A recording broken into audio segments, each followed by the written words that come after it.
এটা ছিল এদের কথা। আল্লাহ রাব্বুল আলামিন দুইজন পাঠাই শেষ না, এই তাদের কাছে আরো তিনজন একসাথে বাড়াইছে। ঈসা আলাইহিস সালাম এরা প্রথম কথা নবী হইলে তোমরা মানুষ কেন?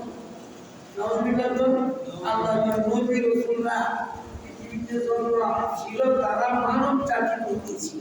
সুবহানাল্লাহ বলে আল্লাহ তো মানব জাতির মধ্যে, আর এরা তো নবী হইলে মানুষ হইলা কেন? এর কথা বুঝলে না?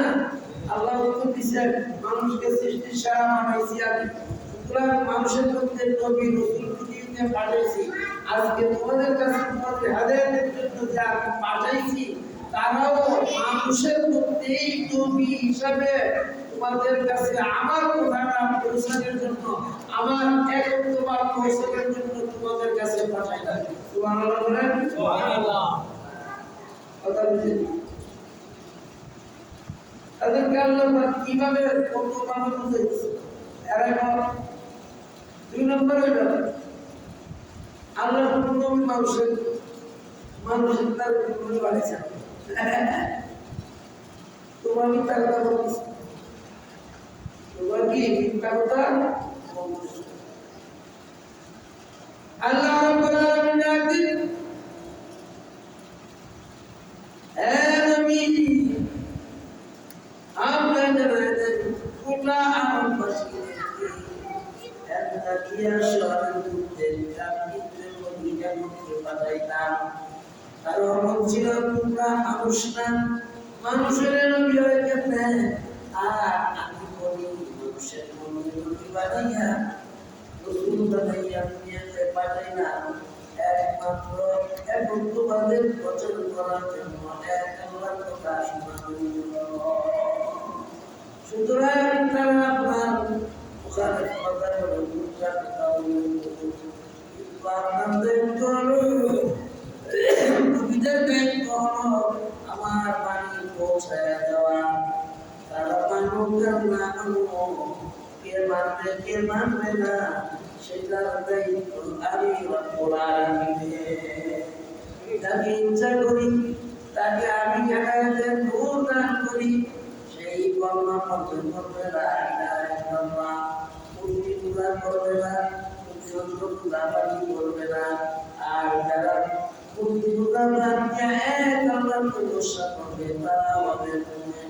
কিন্তু তারা মানছিল না। এই গোষ্ঠীর মধ্যে তিনজন নবী একসাথে আমি পাঠাইছিলাম। শুধু তাই নয়, গোষ্ঠীর মধ্যে এই গোষ্ঠীর মধ্যে তিনজন নবী আমি পাঠাইছি। এই নবীদেরকে প্রশ্ন করেছে তোমাদের কি আছে, প্রমাণ কি? তারা বলছিল আমরা জন্ম অন্ধকে ভালো করতে পারি, বিমারীকে ভালো করতে পারি, এটা আল্লাহ বলবেন। আর তিন নম্বর হলো কুষ্ঠরোগী থাকে, এই কুষ্ঠরোগী আবার তার নবীদের এই বুঝলোটি আমার এসে প্রধানত বাদশাহ এক সন্তান ছিল জন্ম, ওই জন্ম বেড়া নিয়ে গেছে বাদশাহ তো সব দিকে যেতে আসলে তো জন্ম আল্লাহর কাছে দোয়া করছেন, আল্লাহ দিচ্ছেন, সাথে সাথে ভালো হয়েছে। সুবহানাল্লাহ। বাদশাহ এরপরও মুসলমানের সাথে খ্রিস্টানদের যে কত শব্দ মামলা, এরপরও রাজি না। আল্লাহ রাব্বুল আলামিন নবী আগেকার মানুষ যারা খ্রিস্টান ধর্মী ছিল মুশরিকরা মুসলমানের বন্ধু হইতে পারে না। মুসলমানের বন্ধু যদি মুশরিকরা হইতো কিভাবে আমার বন্ধুদেরকে গোপন করে মারে? সুতরাং যারা মুমিন, যারা ইমানদার আরেক ইমানদার হলো বন্ধুত্ব, ভাই ভাই সদর ভাইয়ের জন্য যেরকম ভাই পাগল হয়ে না, ঠিক এক মুসলমান আরেক মুসলমান পাগল হওয়া দরকার। খ্রিস্টানরা মুসলমানদের জন্য পাগল হবে না, ইহুদিরা মুসলমানের জন্য পাগল হবে না, সুতরাং তারা দুশ্মনী করবে। আল্লাহ বলেন দুশ্মন ইহুদিরা এবং খ্রিস্টানরা বনি ইসরায়েলের মধ্যে হযরত মুসা আলাইহিস সালাম বিজ্ঞানে মুসা আলাইহিস সালাম 1900 বছরের লোকরা, আর 1900 বছরের লোকদের ভিতরে আল্লাহ রাব্বুল আলামিন বনি ইসরায়েলের মধ্যে 1000 নবী পাঠাইছে। 1000 এই 1000 নবী একটাই তিনজন নবী যদি একটা পুত্রের মধ্যে পাঠা তাহলে 1000 নবী তো হবেই। এই জন্য আল্লাহ রাব্বুল আলামিন বলেন তিনজনই শেষ না, আরেকটা লোক তার গুরুগুরুরা দেশে রেশমের কি করতো ব্যবসা করতো, সে আসলে দুষ্ট দৌড়ে আছে, দৌড়ে আয়া ওই নবীদের ইমান আছে, কেন ইমান আছে? এই জন্য নবীদের সামনে তাকে তারা এরকম ভাবে কিনি খুশি থাকি, এমনকি পায়ের পাইয়া তাকে মেরা দিচ্ছে। আল্লাহ রাব্বুল আলামিন একদিন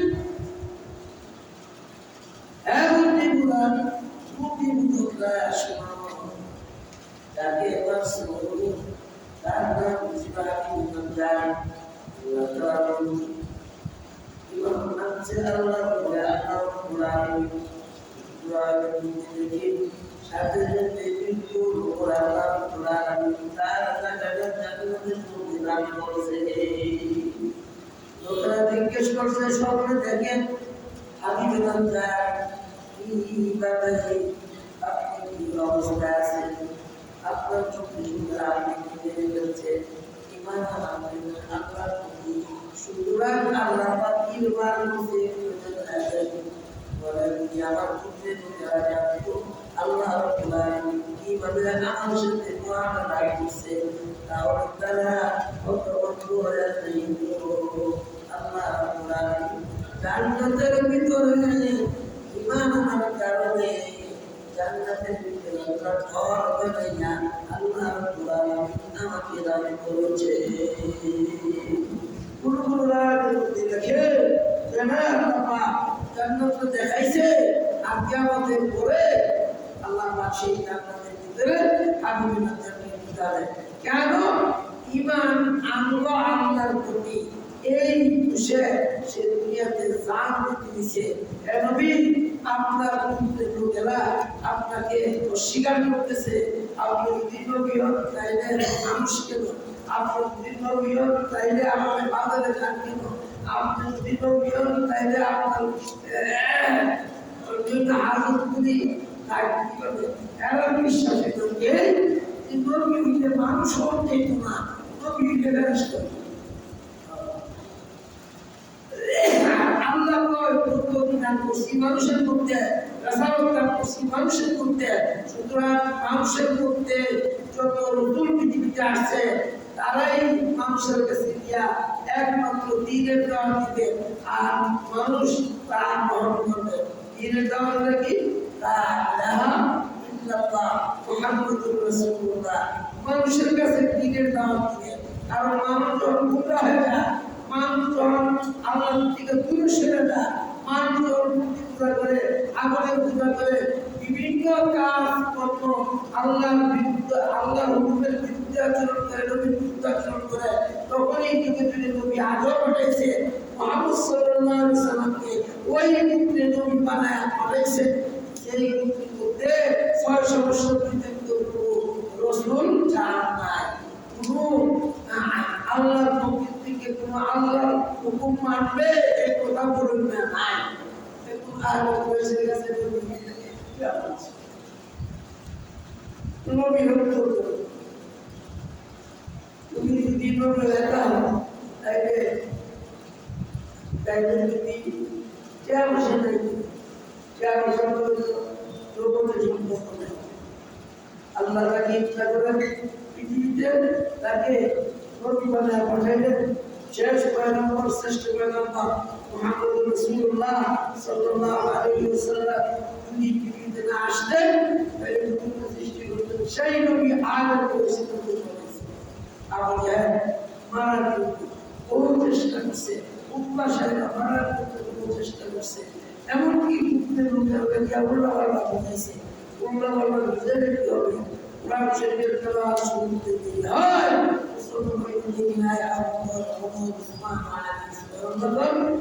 শুধু তাই না, নিজের সার্ভারে মদিনা চলে গেছে রসুলের প্রেমে, এরকম প্রেমিক না হওয়া পর্যন্ত আল্লাহ পাওয়া সম্ভব না, নবীর ভালোবাসা পাওয়া সম্ভব। আল্লাহ কোরআন করে তাদেরকে আমি নবী নবুয়্যিয়া পাঠাইছি, তারা বলছিল আমরা অস্বীকার করে, কিন্তু আমাদের কাম হইল আপনাদের কাছে পৌঁছায় দেওয়া, সাফ সাফ বলে দেওয়া। قالوا ربنا يعلم إنا إليكم لمرسلون وما علينا إلا البلاغ المبين الله رب العالمين তাদেরকে যখন পাঠিয়ে প্রতিষ্ঠান করতেছে না, আমরা কিন্তু রসুল পাঠাই নাই, মানুষের মধ্যে রসুল পাঠাই নাই, আল্লাহ রাব্বুল আলামিন বলেন আমি মানুষের মধ্যে রসুল পাঠাইছি, তারা বলে না তোমরা মিথ্যা বলতেছো, আমরা মিথ্যা বলি নাই, আমার আলাইনা ইল্লাল বালাগুল মুবিন, আমরা যে নবী নিয়ে আসছি সেই কথাগুলো আপনাদেরকে জানায় দিলাম। নবী আমাদের তুলেছে তাদের তারা আপনাকে নবী বলে স্বীকার করবে না, করতে পারে না, কেন? তাদের নেতাগিরি থাকবে নাই, আপনি সত্য কথা তাদেরকে জানায় দেন, আপনি শ্রেষ্ঠ নবী, শেষ নবী মুহাম্মদুর রাসূলুল্লাহ সাল্লাল্লাহু আলাইহি ওয়াসাল্লাম। প্রত্যেক নবীরা দিনের প্রচার করতে গিয়া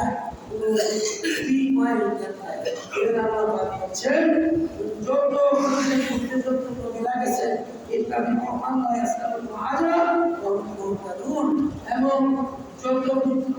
যত নবীরা গেছেন তখন নবীদের একটা বৈশিষ্ট্য ছিল, যারা নবী আল্লাহ বলছে চাপ নাই, এইটা ছিল নবীর কথা।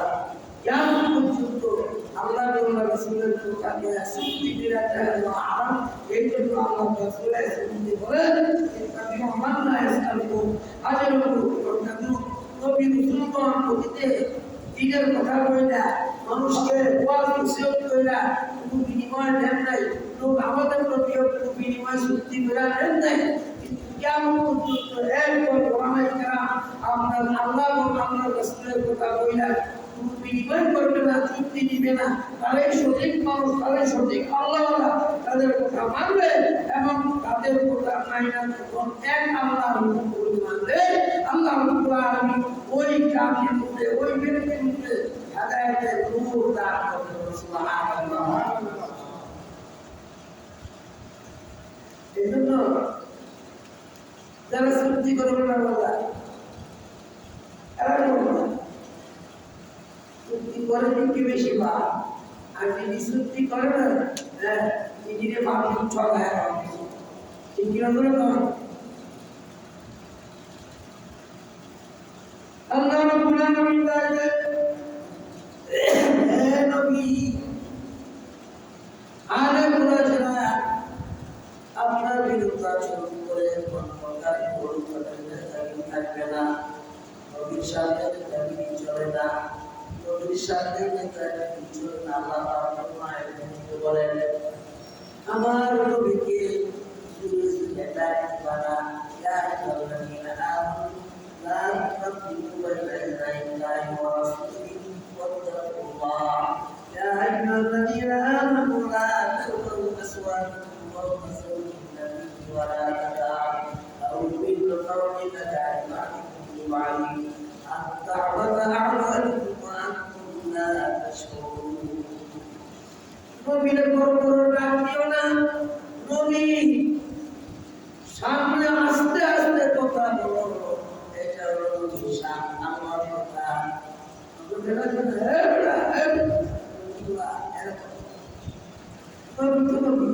ঠিক তদ্রুপ আখের জামানার উম্মতের মধ্যে যারা আলেম থাকবে ওলামায়ে কেরাম থাকবে বীর মাশায়েখ তাদের সামনে যত বড় তাদের সামনে উচ্চ গলা আওয়াজ করবে না, তাদের কথা কাটলে আমার লাভ করবেন কথা চিনবেন, এমনকি তারা পরকালের কথা বললে তারা মানবে, তাদের সামনে প্রেরণা আওয়াজ দিলে কথা বলবে না।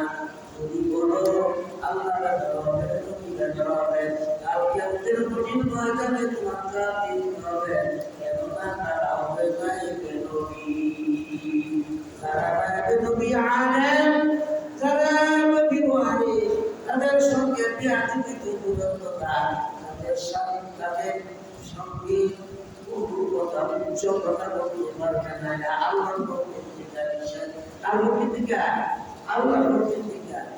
আর আমরা হইছি আমরা হইছি একটা মানুষের ডাক দিই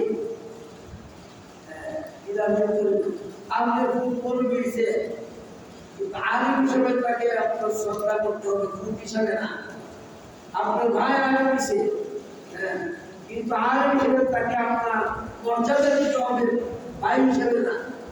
কারণ তার ভিতরে 30 পারা কোরআন আছে, হাদিস আছে, সুতরাং এলেম আছে, যার ভিতরে তাকে আপনার সম্মান দিতে হবে।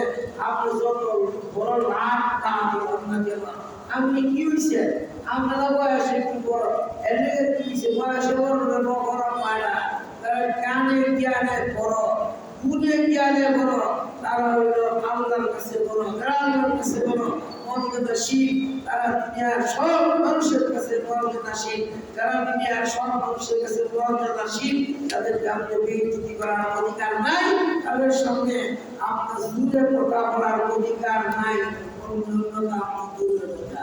কিন্তু যেই জাতি নবীদেরকে কষ্ট দেয়, যেই জাতি ওলামায়ে কেরামকে কষ্ট দেয়, ওই জাতির মধ্যে শান্তি আসতে পারে না। কোরআন তার প্রমাণ, হাদিস তার প্রমাণ। ঠিক এভাবে করে এমনি করো না, কোনোটার কিছু পারা কি করে না পারে মৌলবীর সাথে তোমরা কি আসার কথা আমি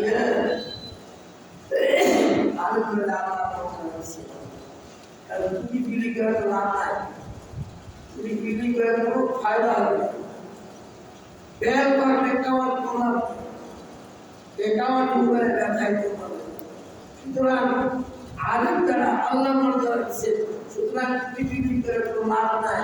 তুমি যদি কষ্ট দাও, আল্লাহ যদি দুনিয়াতে তাকে শুনতে তুমি ধরে রাখতে পারবে না। এই জন্য ওই সমস্ত ব্যক্তিরা যারা আলেমের ওলামার কথা মাইনা চলে, ওই সমস্ত ব্যক্তিরা যারা নবীর কথা মাইনা চলছে, তারা সাহাবায়ে কেরামের কথা মাইনা চলছে, ওই ব্যক্তি বর্তমানেও যারা ওলামায়ে কেরামের কথা মাইনা আমল করে এবং তাদেরকে সম্মান করে ইজ্জত করে, তারা তো দুনিয়ার কোনো লাভের কথা পায় না, দুনিয়ার বেডিকের কথা পায় না, দুনিয়ার টাকা পয়সার কথা পায় না, এমনকি পরকালের কথা বলে, আপনি আমার লাভের কথা বলে, আপনি আমার লাভের কথা বলে শোনায় দেয়, পরকালে কি আযাব হবে, কি শান্তি পাবেন, আমল করলে সেইগুলি তারা বইলা দেয়। তাদেরকে মর্যাদা দেওয়া একান্ত দরকার। আমরা বলে তোরা মর্যাদা দিবি না, তাদের কোনো হবে না, আমি আপনাদেরকে চিরকালের জন্য মর্যাদা দিয়ে দিলাম।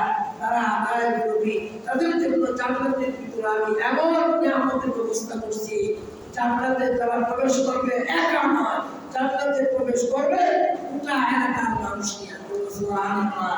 নবী রাসূলুল্লাহ বলে ওলামায়ে কেরাম এমন ভাবে জান্নাতে প্রবেশ করবে, রহিয়া এরকম বিদ্যুতের মতো আলো, তোমার বাড়ি কারণ তোমার বাড়ি তোমার বাড়ি আমরা শিখছেন না, আমরা বেশি উঠছিলাম, আমরা পাখা পেয়েছিলাম, আমরা সব কারণ ইসলাম দিয়েছে। আজকাল তো আমি জাহান্নামে যাওয়ার জন্য আমাকে নির্দেশ দেওয়া হয়েছিল, আমি খুশি আছি না, কারণ আমি তো আপনার বাড়িতে তোমার বাড়ি লোকে আছি, আমি বর্তমান কোনো লোকে আছি, আমি সব দিচ্ছি, একবার খাওয়াইছি, আমরা বাইরে আটকে দিচ্ছি, আমরা করছি, আমরা চেষ্টা করছি, আপনি ভালো চেষ্টা করছি, আল্লাহ রাব্বুল আলামিন বলবেন, হে ওলামায়ে কেরাম, জান্নাতের অধিবাসীরা জান্নাতের কথা আমরা পাইবেন না। বলে কি রে, আমার খুব খুশি আছে, তাদেরকে মাফ করিয়া জান্নাত দিতে হবে। তোমার আবার খুশি কেন? ওই আখেরাতের মর্যাদা খুশির ভূমিকা আল্লাহ আছে। বাবু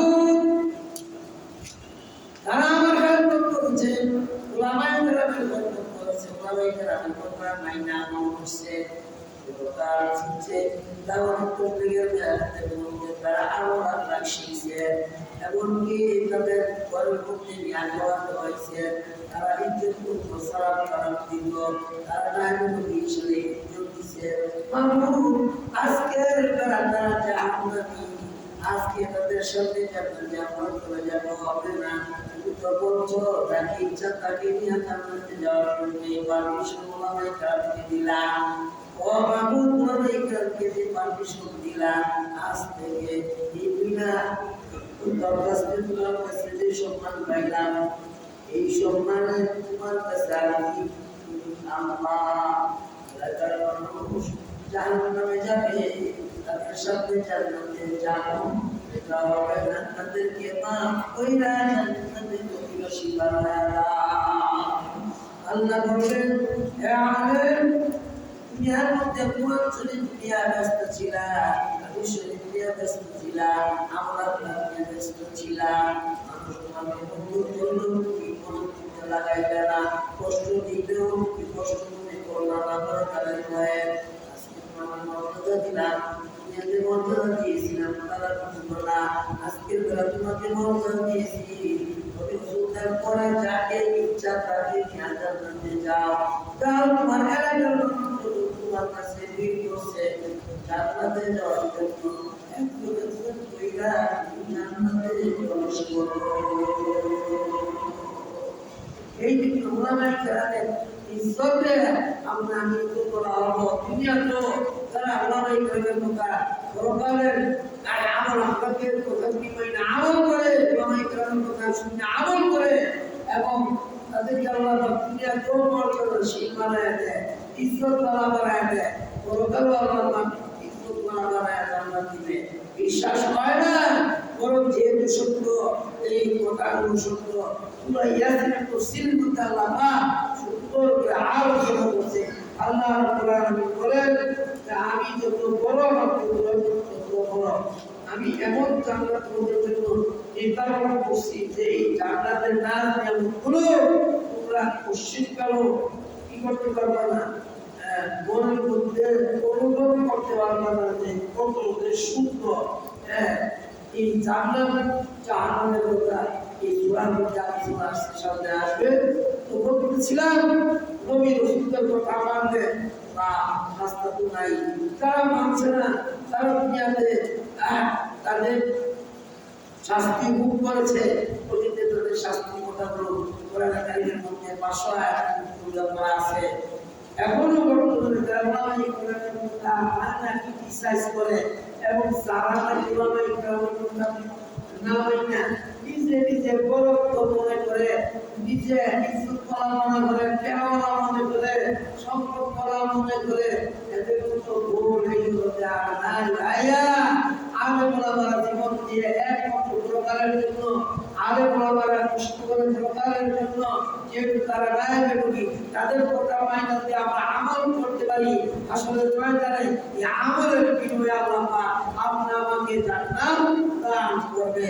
এই সূরা ইয়াসিনের সামগ্রিকটুকু আলোচনা থেকে এই কথা বুঝলাম, মৃত্যু পর্যন্ত ওলামায়ে কেরামের ইজ্জত করলে নবীকে ইজ্জত করা হয়, নবীকে ইজ্জত করলে জান্নাত পাওয়া যাবে। আর নবী নাই না এখন কিতাবে আমরা তারা ইজ্জত করবে এবং পরকালের চিন্তায় বিপুল থাকবেন, বেশি বেশি জিকির আজকার করবেন। এই মায়ের রমজান শরীফের ভিতরে রহমতের মাস চলে যাইতেছে, রহমতের দিনগুলো চলে যাইতেছে, বেশি বেশি কোরআন শরীফের তেলাওয়াত করবেন, আপনাদেরকে বলি কোরআন শরীফের তেলাওয়াত করবেন, জিকির আজকার করবেন, দিনটা আল্লাহর সাথে উজু করে দিবেন এবং আমি মুখে মুখে আল্লাহ নাম স্মরণ করবেন, প্রত্যেকটা কাজ করবো আল্লাহ পাক ইবাদতে পরিণত করবে। আল্লাহ পাক আমলগুলো তৌফিক দান করুন, সকল বলে আমিন। যেখানে আছেন কাছে দূরে থেকে নিজের মা-বাবার জন্য নিজের দোয়া করতে সামনে দিয়ে নিজের দোয়া করেন। আমি দোয়া আমার জন্য কবুল, বাবার জন্য কবুল, আমার দোয়া বাবার জন্য কবুল। সুতরাং যে যেখানে আছেন ওইখানে দোয়া শামিল হন। আস্তাগফিরুল্লাহ লা ইলাহা ইল্লা হুয়া ওয়া আতুবু ইলাইহি। লা হাওলা ওয়া লা কুওয়াতা ইল্লা বিল্লাহ।